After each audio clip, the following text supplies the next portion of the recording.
Alright guys, and welcome to episode 14 of this AFC Wimbledon Manager Mode. We are at the end of the season, and as you can see here by the league table, we are 6th in the league, just 3 points behind 3rd. So promotion is still possible, definitely possible.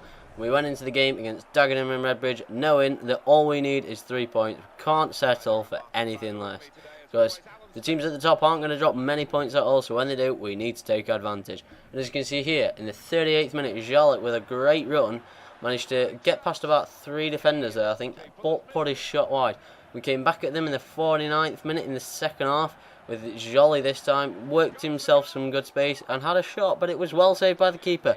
But then, in the 52nd minute, a poor clearance by them left it to Adameno. Adameno, outside of the box, with his right foot, just smashed it into the side of the net, way past the keeper.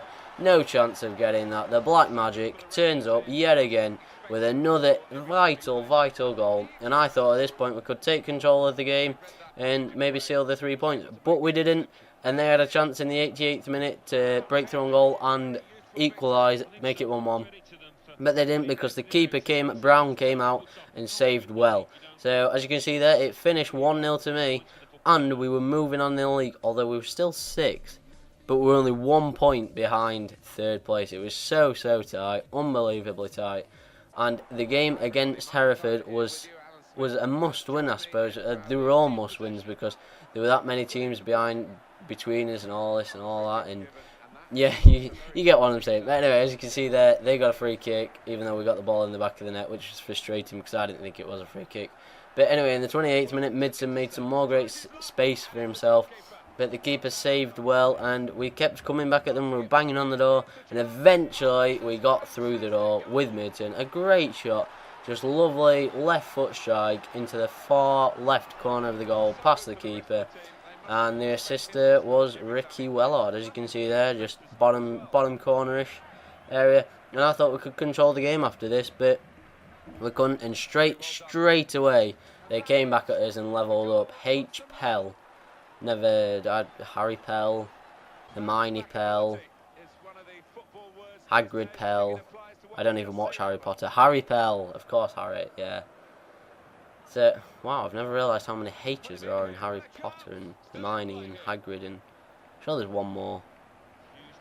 Anyway, getting sidetracked there, guys. Sorry about that. As you can see, Adameno and Franks came on to add a bit more fitness to the team, but the only other chance fell to Hereford United, but they put it wide, and the game finished AFC Wimbledon 1, Hereford United 1.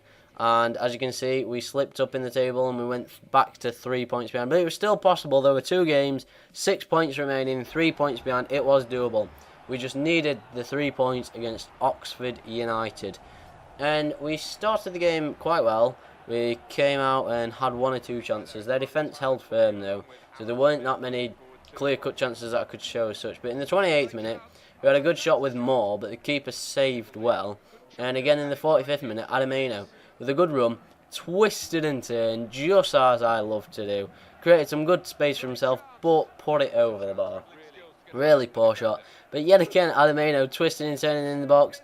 And the keeper this time saved, and Moore couldn't follow up the rebound with a good header.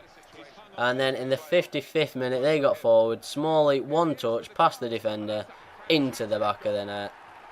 So that was a bit of a hammer blow, really. We'd been dominating, controlling the game. We had our chances, we'd not taken them, and then they had 1 shot, 1 chance, 1 goal, and oh yeah, we're behind. But straight away we came back at them. Poor clearance by them, left it for Wellard, and Wellard with a great shot. I didn't think he'd score from there. I just thought, oh, I'll have a shot, I'll hit it. Who cares anyway, promotion chances are over and all that. But no, got us back into the game, and I thought at this point we could go on and win the game, get the 3 points, and take it down to the last game of the season. But nothing happened, and they took control of the game. And if it wasn't for Brown, we'd have lost that game. So that was another 2 points dropped, and that was the end of our promotion chase. We never really had a massive chance as such, but the chance was there. But the chance is now gone, unfortunately. We are now 5 points behind with 1 game left, mathematically impossible. And unfortunately, Jamie Stewart, my captain, centre-back, is out for 4 weeks, which means he will miss the playoffs because we are guaranteed a playoff spot. But it looks like Jamie Stewart, the captain, will be out for that. But the game against Crewe Alexandra was actually a decent game. There was a lot of chances, a few goals, and action straight from the kickoff. As you'll see here, we got downfield, we won a corner, and straight from the kickoff, Bradley Johnson, who's in for Jamie Stewart and will be playing in the playoffs for Jamie Stewart, heads us into the lead. Not a bad replacement at all, if you see there. Just 3 minutes gone, and he puts us 1-0 up. So I was hoping we could win this. We'd drawn our last two. I thought, no, let's not drop points this time. Let's home crowd, end of the season. Let's get the 3 points, finish on a high. And more came back at them in the 20th minute. But the keeper saved well, and they managed to get it clear. But yet again, came out in the second half, and we were in clear control of the match. More with a shot, saved by the keeper, but we couldn't follow up the rebound. Unfortunately, there I accidentally held LB. So when I went to shoot, he tried to chip it, which was annoying. But there you go. But they came back in the 61st minute. And Johnson, who I was singing the praises of only about 30 seconds ago, I am now annoyed with because he gave away a penalty. It was a penalty. It was a clear penalty. But I thought I'd save it. I just had a feeling I'd save it. But I didn't save it. And I was never going to save that. 10 keepers could be in the net and no one had saved that. That was a brilliant penalty by Miller. So 63rd minute it was 1-1. But the action had not stopped there, not at all. And straight away, in the 84th minute, we got another chance. Midson with a low shot, but just caught it completely wrong, and it spun well wide of the goal. But again, we came back at them in the 86th minute, more this time. Took her on about 3 defenders, had a shot, it just went wide though. But we did get a penalty. And I was a bit confused. When I saw the replay, I was like, okay, you can see why he's giving it, but that's a bit of a harsh penalty. But I'll take it, I'm not going to say anything. And Hatton stepped up in the 88th minute, put it into the back of the net. We were 2-1 up, and that seemed to be game over, and we were in control.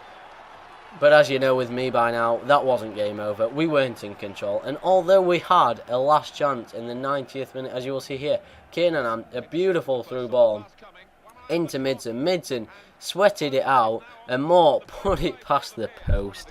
And even though you think that's game over, as I said, it's not with me, and they managed to walk through my defence. And Miller with another equaliser put the game at 2-2, and that is how it finished. So the last game of the season was AFC Wimbledon 2, Crewe Alexandra 2. And as you will see, the league table here shows Plymouth are bottom, Burton 18th, Oxford 12th, who I've played in this episode, Crawley are 9th, the big spenders. Just outside the playoffs was Bradford, and then AFC Wimbledon 7th place. So all in all, it was a great season for us. We got in the playoffs, we've got a chance of promotion. But look at Shrewsbury, ran away with the league. Gillingham and Rotherham were the other 2 promoted ones. So with me finishing 7th and Bristol Rovers finishing 4th, I have Bristol Rovers in the playoff semi-final. And for finishing 7th, I got 18,000 for finishing 7th, which is what I've just said. Sorry, I'm repeating myself now. Anyway, next episode, the playoff semi-finals against Bristol Rovers. It is not to be missed. Not yet played the games, but I just know, with it being the playoffs, it is not to be missed. So thanks a lot for watching, guys. Don't forget to like and subscribe, and I know I will see you lot next episode. See ya.